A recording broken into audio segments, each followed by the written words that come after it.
de organismo con ese entorno, pero con el entorno que para él es significativo, partiendo de que la especie es un ser que tiene subjetividad y que tiene una determinada percepción del entorno y una determinada manera de actuar y de vivir en él.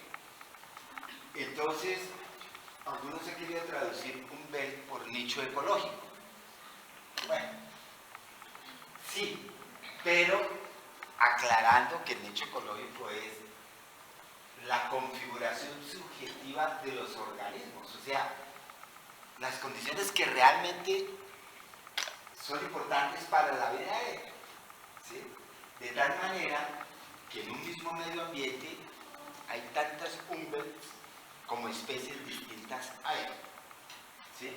Es decir, porque cada especie, de acuerdo a su sistema de percepciones, a su organización fisiológica y a los factores ecológicos que incidan en ello, pues vive su medio de una manera distinta, o sea, lo ve distinto.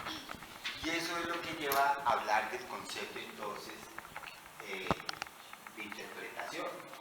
Es decir, no es que porque el medio es tal, ahora el organismo es tal cosa, o sea, como un factor determinante, ¿no? Depende de la manera como ese factor del medio es percibido y depende de la manera como en su organización interna el organismo puede actuar en relación a eso percibido. Entonces no es que si siempre tal cosa, entonces tal cosa, porque uno también podría decir que así como hay un determinismo genético, podría haber un determinismo ambiental. En tales medios solamente pueden haber organismos así, ¿no? Porque esto depende de la manera como el organismo perciba dentro de ese entorno algunos factores significativos que para él se convierten en su medio. De tal manera que según la estructura y la organización del animal, se insertan al medio. Pero todos están igualmente insertados, es decir, una ameba, un hongo, una anémona en el mar, está tan insertada en su medio como lo puede estar un elefante a la sabana o africana, por ejemplo.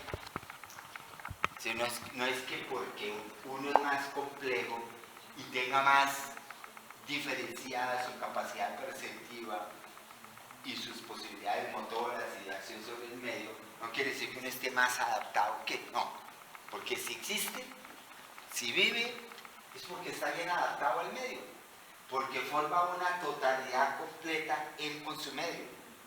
No hay unos seres más integrados al medio que otros, en ese sentido todo. Lo que pasa es que unos, para lograr su integración al medio, pueden utilizar solamente pocos referenciales del medio. Otros, para estar bien integrados al medio, requieren de más referenciales, porque son más complejos, pero no quiere decir que uno sea más adaptado que otro. Es decir, una de las nociones que critica Buscul es la adaptación, en cuanto a que la adaptación sea algo de más o menos. No, si está, está, es porque está. ¿Sí? Y hay un problema que tiene que ver es con los organismos que tienen cerebro y que por lo tanto tienen vías diferentes para la percepción táctil, para la visual, para la auditiva, etc. Y que eso se integra de alguna manera y va dando la respuesta de si los organismos perciben realmente objetos o no. Eso es algo que él trabaja mucho y que discute bastante, porque una cosa es percibo una luz y digo que es roja y se la atribuyo a un objeto que está allá. El color rojo aparece en la retina o en la impresión subjetiva. En última, lo que salió de sujeto fueron unas ondas de determinada longitud de onda, digo, ahí hay algo rojo. Pero resulta que también podría decir, eso es redondo, tiene una forma definida y otras características que eventualmente pueda detectar a través de las perturbaciones físicas del medio que le mandan esas señales y llegar a decir, ah, eso corresponde a un objeto, era una manzana, o qué sé yo, una señal de tráfico roja, bueno, alguna vaina, un objeto preciso. Entonces, cuando se identifica el objeto, quiere decir que en el sujeto ya se ha construido o ha aparecido como un esquema que coordina distintas percepciones y que lleva a que diga eso corresponde al mismo objeto. ¿Sí? Y Uskul cree que los animales con cerebro eso ya existe, pero él duda mucho que eso exista en animales sin cerebro. Incluso él lo ve todavía como problema porque no sabe a qué grado de desarrollo del cerebro esa objetivación del mundo externo realmente existe. Porque para que un organismo sobreviva, pues en última no es necesario que él diga ese objeto es tal cosa, no. Puede ser una señal redonda, roja, y él actúa y se la come. ¿Sí? Pero él no tiene que saber conscientemente que eso era una fruta o que eso era un objeto determinado como tal, ¿no? Pero eso no quita la idea de la subjetividad, porque es que la idea de subjetividad está relacionada con el objeto. Si no identificamos objetos, entonces tampoco podríamos hablar de sujetos que conocen realmente objetos. Entonces él dice que eso a nivel ya de la cognición propiamente tal, en donde uno dice hay un objeto tal, pues realmente sí requerimos de cerebro y que seguramente los animales superiores sí lo tienen en algún grado, y quien más lo tiene indudablemente sería el humano, que está lleno de objetos, porque a distintas cosas que lo rodean y que percibe les va asignando funciones distintas. Entonces nosotros tenemos una función distinta para muchas cosas que hay aquí, por ejemplo, ¿no? Pero si aquí hubiera, qué sé yo, un perro, de pronto esta tarima y un asiento pueden tener la misma función, que es subirse, ¿sí? Entonces él no necesariamente tiene el concepto de asiento, sino tiene más como la fija es la operación, subirse a algo a lo cual me puedo subir, digamos. El objeto, el perro podría llegar a eso. Hay unos objetos, unas cosas de allá sobre las cuales yo me puedo subir, pero independientemente de que sea una silla, una mesa, un sofá o una biblioteca, que son usos que nosotros le damos diferenciados a los objetos. Entonces lo que dice Uskul es que lo importante es la acción que le sigue, que responde a eso, y no el grado de abstracción que se hace sobre eso. Y que en esos animales que no identifican el objeto como tal, en el sentido humano, no importa, de todas maneras están coordinados con ese medio a través de esas señales, y seguramente ellos lo que están percibiendo es algo que se asocia a una posible función o a una señal de algo: peligro, alarma, calor, frío, refugio, abrigo, atracción sexual, eso sí. Entonces, pero en los cerebros se va generando como un esquema que él lo llama el antimundo, es decir, la imagen del mundo. El mundo está allá, ahora yo tengo aquí una imagen. Esto que está aquí no es el mundo, es el reflejo del mundo. Por la idea, se llama Kegelberg, que es como el mundo contrario, el antimundo, ¿no? Es como un espejo, digamos. Pero la idea del espejo él la utiliza durante mucho tiempo y después no la desarrolla, porque le parece que la idea es interesante, pero puede llevar a confusión. Es decir, no, porque entonces llevaría a pensar que las imágenes del mundo que nosotros tenemos, o que tienen los animales coseros, realmente reflejan el mundo. Y de pronto no, más aún, según Kant no, porque si el mundo como tal es incognoscible, ya en su verdadera, la cosa en sí misma no se conoce, sino el fenómeno a través de lo que se percibe. Entonces, de pronto eso no es ese reflejo tan perfecto no es correcto, ¿sí? Además, si de lo que se trata es de estar integrado al medio en una manera coherente y funcional con él, pues no se necesita que todas las cosas se reflejen como imagen mental exactamente, ¿no? Tantas cosas que nosotros usamos sin conocer qué hay adentro, ¿no? Nomás empezando por el iPhone. ¿Sí? Pero estamos acoplados a esto desgraciadamente porque tiene una función. Pero no tenemos que conocer la estructura de esto para poderlo usar, ¿no? ¿Sí? No hay que leerse el manual de la nevera tal que yo compré para antes de comprarla y leérmelo todo, ¿no? Porque tiene tantas especificaciones técnicas que no. ¿Sí? Es algo así, que no se requieren las imágenes. Lo que sí se requiere es como captar esos puntos que permiten esos ajustes, esos intercambios, esos acoplamientos, que de últimas siempre estarán limitados por el Baut plan, o sea, el plan corporal, o sea, la estructura. ¿Sí?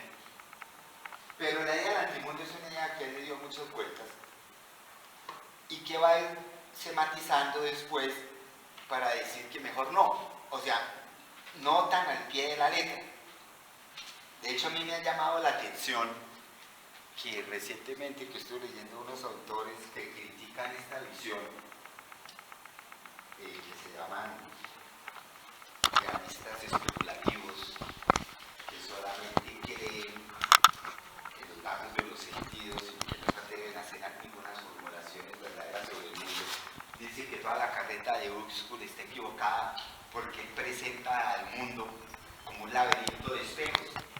Es decir, el uno es el reflejo del otro, el otro, el otro, el otro, el otro, el otro, el otro. Y justamente no se lo han leído porque Huxley en un momento quiso hacer eso y él dijo, no, eso no funciona. En vez de hablar de imágenes que son como el reflejo de la otra, hay que hablar más bien de un fenómeno que se llama interpretación. Interpretación quiere decir que lo que entra por el estímulo no es igual a lo que sale de la respuesta. Eso es algo diferente, ¿sí? Y la imagen que podemos tener del mundo puede ser todo lo deformada que quiera, pero en última satisface un requerimiento funcional, ¿sí? O sea, realmente Huxley es el que inicia la crítica de la idea del laberinto de espejos, que para Huxley eso no era tan laberíntico, sino obedece a un plan y hay ciertas reglas, pero los críticos de esa visión hoy en día están diciendo que él está hablando de un laberinto de espejos, y realmente no. Yo estuve revisando esa parte y no. Eso es criticar a un autor por una propuesta inicial que tuvo y que el mismo autor dijo, no, eso es insuficiente.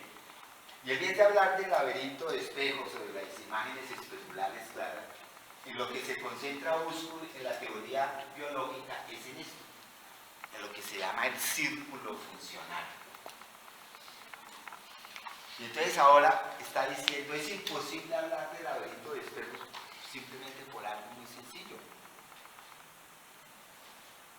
Nosotros vemos los sentidos como algo que nos aporta algo, pero ahí Huxley dice, también podríamos verlo como lo contrario, como un filtro. Hay mucha parte de la realidad que justamente gracias a nuestra visión no vemos, solamente ciertas longitudes de onda, solamente ciertos rangos de audición, de decibeles, solamente ciertos rangos de presiones se captan al tacto, solamente ciertos rangos de cambios de temperatura, solamente ciertas concentraciones son las que se captan por el olor, unos más y son distintas en los animales. Entonces, eso es lo contrario. Lo que hemos hecho es filtrar algo del mundo externo para nuestro funcionar y lo aceptamos como propio, etc. Y se lo achacamos como propiedad del mundo externo. Nosotros lo proyectamos al mundo y decimos que eso era verde, era cuadrado, pesa, es duro, ¿no? Y resulta que ese objeto puede tener también una gran cantidad de características que como nuestros sentidos no captaron, pues nunca las vamos a describir. Entonces él dice más bien lo contrario. Si hay una selectividad del estímulo externo, yo ya no puedo hablar de que esa imagen es realmente lo que está afuera. Y hay respuestas, efectos sobre el mundo, acciones, que influyen de nuevo en los estímulos, o sea, en la retroalimentación. Es un ciclo periódico, autónomo, autocontinuo. ¿Qué significa eso? Son varias las imágenes que él va a dar. Dice, esto es lo que yo investigo, dice él. Es decir, hay un objeto X que para un organismo que es significativo su color, entonces yo lo llamo indicador. ¿Por qué? Porque al estudiar el organismo vi que reaccionaba a ese color rojo, por decir algo.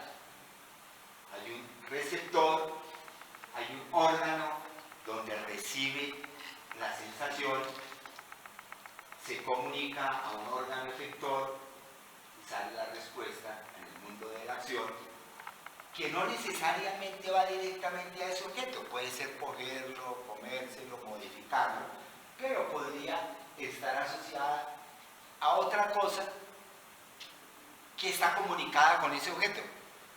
¿Sí? No necesariamente es ese mismo objeto, pero tendría efectos sobre eso. Y entonces, eso es como un círculo funcional.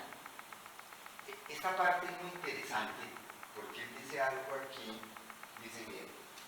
Usted le pregunta a la mayoría de los biólogos cuál es la entidad mínima de fenómeno biológico que uno debería estudiar. ¿Cuál es el fenómeno biológico mínimo que uno debería tratar de entender para entender la biología? Y todo el mundo le sale corriendo y le dice que la célula. Y hoy en día le dicen a uno que la bacteria, o le dicen a uno que el virus, de pronto, como el mínimo donde yo pueda observar el fenómeno de la vida, digamos así. Pues dice, no, el círculo es el círculo funcional. Una operación de estas, que pasa por el medio, entra al organismo, pues la percepción de una acción. Eso. El círculo funcional son las verdaderas unidades de la vida. Es decir, Uskul, obviamente que no está negando que existan células, por eso creo que existen células, pero lo que está diciendo es que tenemos que tener una idea de construir la división organismo-medio ambiente que tenemos tan arraigada. Como si uno pudiera pensar al medio ambiente sin los organismos o a los organismos sin el medio ambiente. Eso es una unidad. Y eso es algo que recientemente los de la escuela de construcción de nicho allá cada vez hablan más. Hablar del organismo en torno como un único sistema, ¿sí? Y no como un sistema dentro de otro, sino también como una unidad estrechamente. Entonces, no les suena extraño que el círculo funcional sea la unidad mínima atómica, digamos, de base del fenómeno biológico. Puede ser una ameba. Sí, la ameba no tiene ojos ni tiene oídos, pero tiene receptores químicos y muchísimos. Entonces, un círculo funcional de esos. Eso es lo que hay que estudiar, porque obliga a que ese proceso se estudia en relación directa con el medio. Y aquí ya se comienza a construir la idea que él decía, todos son como arcos reflejos, pero coordinados. ¿Sí? Pero el input ya no corresponde al output. El arco reflejo tiene casi que como son movimientos más como mecánicos del músculo. Pero es que aquí el input puede ser un chorro de fotones. Y el output puede ser salir corriendo. Un fenómeno descrito por la física clásica, mientras que el input era un fenómeno descrito por la física cuántica, algo así, ¿no? De una intensidad muy baja, una energía distinta, y lo otro algo muy diferente, ¿sí? Entonces, no hay esa correspondencia en que los outputs reflejen realmente a los inputs en lo que son. Depende del proceso que se está dando ahí, integrado entonces en este círculo funcional. Entonces, los indicadores es todo aquello del mundo químico, o óptico, o auditivo, etcétera, que tiene alguna respuesta impresión en el organismo. Pero él sigue hablando y dice, ahora la cosa se complica un poquito, porque acuérdese de la retroalimentación. Aquí es donde vuelve a introducir el concepto de retroalimentación, y es que esa línea de comunicación que la llama el comunicante, el comunicador, entre el órgano sensorial y los órganos efectores, en realidad eso no es un tubo que pasa tal cual, sino todo eso pasa por el sistema nervioso central de los organismos que lo tienen y se retroalimenta.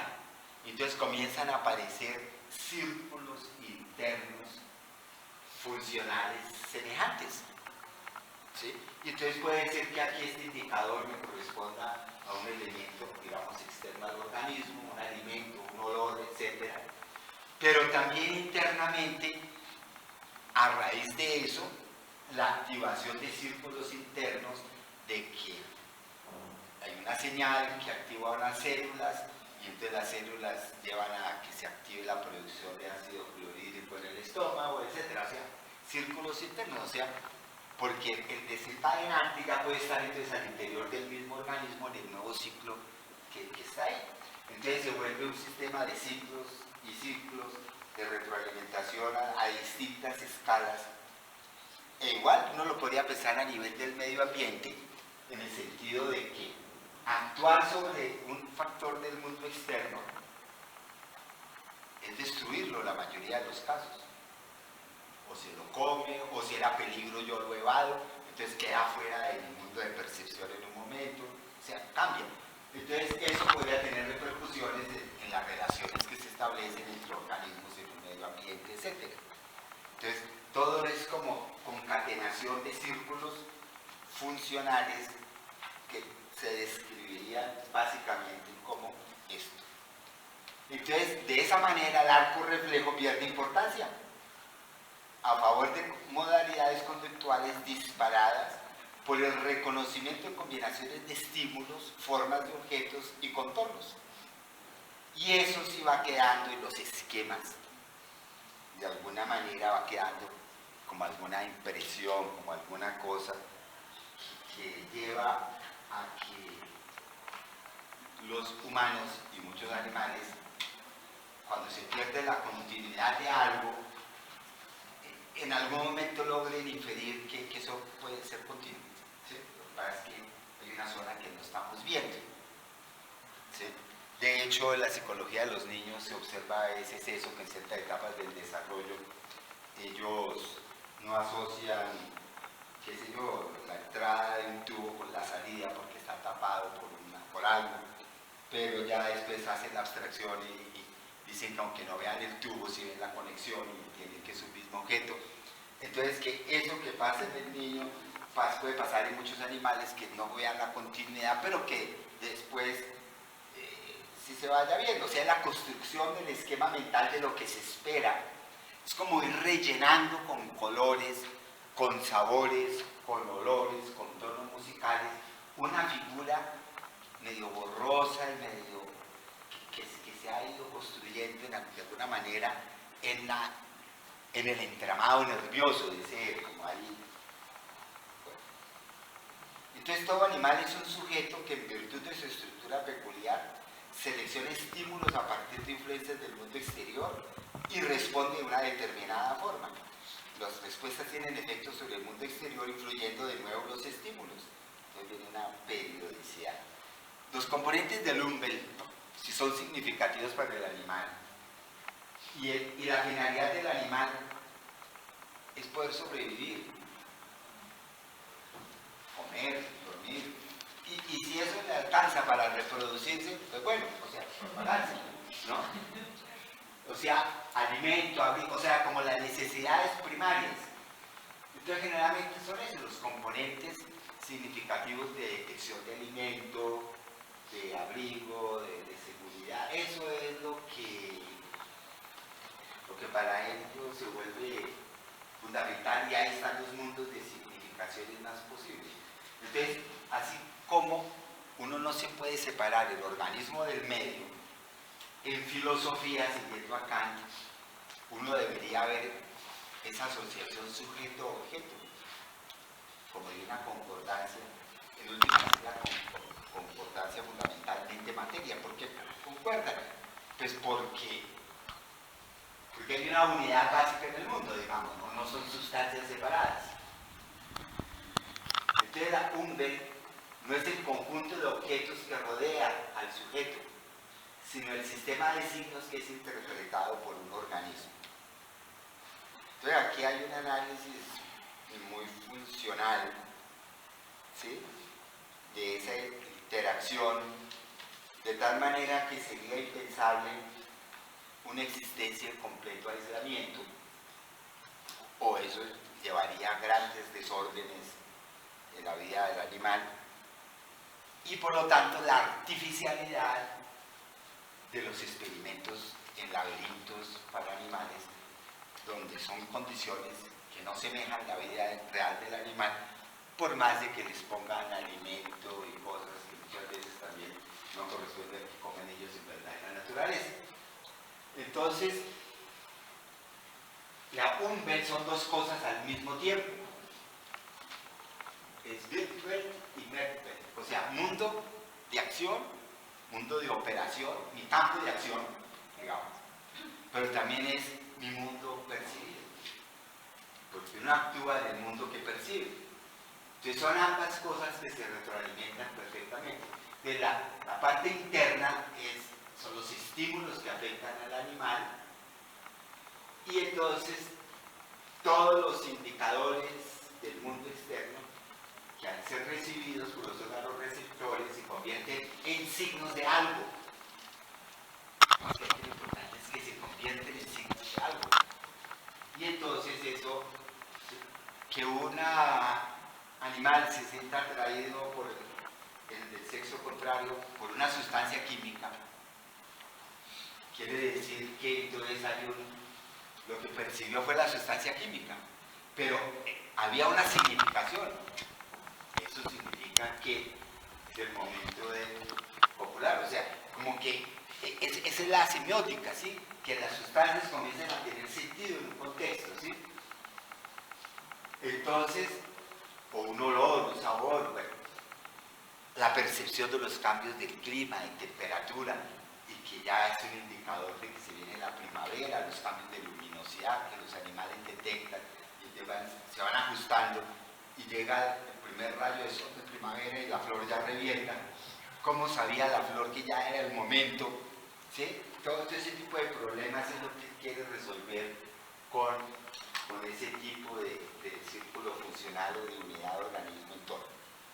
En las cartas biológicas a una dama, la dama era su esposa, que no era bióloga, pero que lo veía tan trabado en eso que un día le preguntaba, yo quiero dar toda su carreta. Entonces le escribe las cartas, él lo explica de acuerdo a este diagrama. Pero a ella le gustó, o sea. Entonces en general lo interesante, porque aquí el diagrama es un poquito más complejo, de hecho, porque pone dos sentidos, en otro diagrama aparecía un solo sentido, ¿sí? Pone dos órganos efectores, porque la respuesta puede ser más compleja, puede incluir un movimiento, una locomoción y otra cosa, por ejemplo, un grito, bueno, ¿sabes? ¿Sí? Y pone A y B, que él se cuida de decir que son objetos, porque objeto es cuando el sujeto lo define como objeto, esto es un objeto. ¿No? Son notificadores del mundo exterior, son cosas. Para nosotros los humanos son objetos, ¿sí? Pero para el animal es un notificador, es el que envía la señal, ¿sí? Y la señal misma, hay un medio físico, químico que transporta la señal, y hay un receptor, ¿sí? Entonces, el mundo interior es el que va de P, de percepción, a A, que sería el órgano de acción, y ahí también hay otros círculos internos por el sistema nervioso. Pero básicamente Visera que está diciendo que en esa unidad, por el lado de los órganos sensibles, sensores, tenemos el mundo tal que como lo percibimos, y por el lado del mundo efector tenemos el mundo de las acciones. O sea, pero eso es una unidad. Y esa unidad, ambas cosas en la Umbel. La Umbel es todo eso. ¿Sí? Entonces, cuando se dice que hay una imagen del mundo exterior en el animal, pues hay que entenderlo, ¿no? Puede ser una imagen química, una imagen sonora, lo que se quiera, imparcial, deformada, sí, lo que se quiera de la realidad. No es un talco como tal, pero sí es una que expresa su coordinación o su inserción real en ese medio. Entonces, más que pensar en adaptación, lo que piensa Buscol es explicar cómo es que el organismo está engarzado, insertado en su medio. Y entonces aquí, lo que les acabo de decir más o menos está aquí en esta carta a la esposa, explicándole este rollo, bueno, el círculo funcional. Una de las observaciones del círculo funcional es que él dice, bueno, hay una crítica aparente y es, se perdió la regla. ¿Cómo es que se perdió la regla? La regla es algo que es común a todos, pero resulta que ahora lo que está diciendo es que no puede ser común porque cada especie de animal tiene órganos sensoriales diferentes. Pero tampoco es relativismo absoluto, porque si bien es cierto que dos animales, así sean de la misma especie, y en el caso de los humanos es más dramático todavía, no perciben el mundo exactamente de la misma manera. El azul que ve un caballo seguramente no es el mismo azul que percibe una vaca, o el verde del pasto para el caballo. ¿Cómo sabemos si es el mismo o no? ¿Sí? Entonces dice, se generaría como lo que se llama un solipsismo, o sea, un relativismo, cada cual tiene su Umbel y eso es una locura. Y entonces, ¿cuál era la regla? O sea, acuérdese que todo está en conformidad a plano, o sea, hay como una regla. Entonces Scott dice, no es el relativismo de que cada animal tiene una Umbel completamente distinta a otra, pero tampoco es el determinismo de que todos los animales tienen la misma Umbel, no, son distintos. Entonces ahí es cuando se lanza el concepto, que todavía puede ser refinado y discutido hoy en día, de que la Umbel es especie específica. Es decir, hay algo común en la manera como todos los perros ven el mundo. Pero obviamente el perro faldero de la señora Taque en tal apartamento, pues no es lo mismo que el perro de casa que tiene fulano de tal y que lo lleva a excursiones por la montaña. No es lo mismo, ¿sí? Pero algo común debe haber en la manera como el... ¿Sí? Eso es lo que quiere decir. Pero en especies inferiores, invertebrados, dice, es muy difícil uno ponerse a decir que un cangrejo y otro cangrejo en un arrecife no tengan una Umbel similar, ¿no? Que seguramente es similar, ¿sí? Y las diferencias serán mínimas de individualidad y en eso no podemos penetrar. ¿Sí? El cangrejo tiene unos detectores del mundo y otros animales tienen otros, y entonces como que interactúan pero no se molestan, es decir, uno vive cangrejeando y la otra vive lombriciando y el otro vive, voy a decir que pendejeando. Sí, el caballo vive caballando y el perro vive perreando, es algo así, ¿no? Que cada cual tiene una manera de estar en el mundo, ¿sí? Y entonces hay, por eso es que viene el tema de que es como una bomba de jabón, Seifenblasen, es una burbuja, cada cual maneja como su mundo, ¿no? Y se pueden tocar y chocar si quiere, pero no hay un conflicto porque este usa esto, este come esto, este ve esto, esta cosa. Pero también puede ser que este coma esto, pero este le ayude a esto y esto, y entonces también se complementan, ¿sí? Y entonces él trata de ver en la simbiosis, vuelve algo muy importante hoy en día. Cuando otro ser vivo hace parte de mi umbe y yo refuerzo ciertos rasgos en el otro por mis acciones sobre él, y él refuerza ciertos rasgos míos por sus acciones sobre mí. Y entonces, si otro ser vivo está en la umbe del otro, pero en una interacción más estrecha, pues hay una simbiosis y se convierte en un factor biológico importante la simbiosis. Entonces,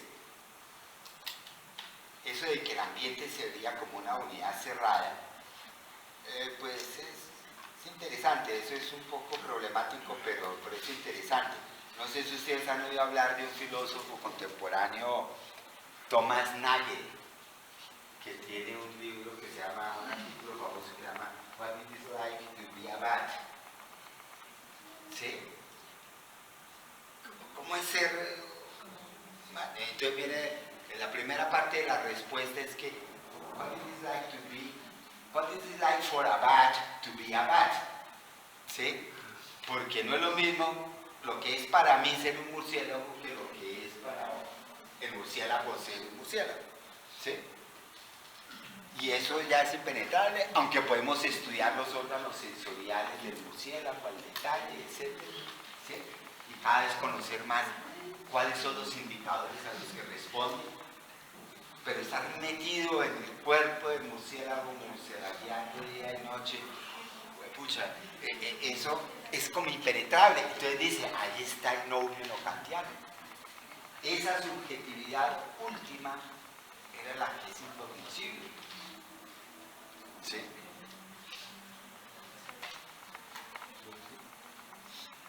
Bueno, entonces hay una organización jerárquica de la vida.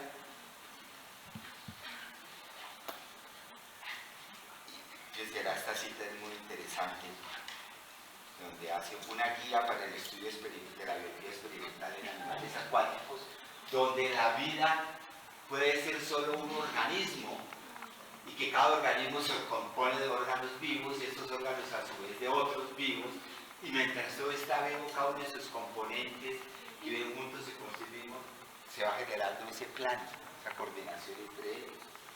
O sea, la vida se compone de vida. Este es David Noble, que les mencionaba en el 2008, volviendo a hablar de la metáfora de la vida como música, el cuento de la partitura que se autocompone, porque entonces aquí lo que se dice, esto es importante porque David Noble, que es un biólogo de sistemas actuales, dice, esta es como una mejor, pues es la propuesta de Noble, que el texto genético, porque no lo vemos más bien como una partitura, ¿sí? Y los genes, porque no los vemos como las teclas del piano, ¿sí? O sea, los genes no se están apagando y reprimiendo, expresando de una manera ahí como, no, eso obedece a la partitura, solamente en el momento preciso, pues, entra el pianista y hace su toque ¿sí? Las teclas que corresponden, es que eso presupone un principio de autoorganización y de autocoordinación. Y David Noble va al ejemplo ya absurdo, pues no absurdo, pero ese es el órgano más grande del mundo en Salt Lake City de la iglesia mormona.